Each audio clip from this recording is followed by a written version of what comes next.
Hello বন্ধুরা, আজকে খেলাটা খুবই ইন্টারেস্টিং। এই খেলাটা হচ্ছে না দেখে যেটা সিলেক্ট করবে সেটা তার। দেখা যাক কে কোনটা পায়।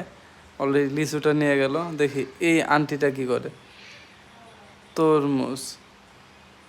ঠিক আছে, নেক্সটে দেখি ওর কি কপালে আছে, দেখা যাক। আচ্ছা, এই দিদির হচ্ছে কলা। নেক্সট, এইবার দেখা যাক আঙ্কেলের কি হয়। ওকে ওকে ওকে ওকে, আর মাত্র দুইটা আছে। ওরে, তালটা হচ্ছে আঙ্কেলের। এইবার লাস্টে তো আর আসলে সিলেক্ট করার কিছু নাই। দেখি এইটা কে পায়। লাস্টে হচ্ছে কমলা। কমলা হচ্ছে এই দিদির। ওয়াও, খেলাটা কিন্তু ইন্টারেস্টিং। তো আপনাদের কেমন লাগলো অবশ্যই কমেন্ট বক্সে লিখে জানাবেন।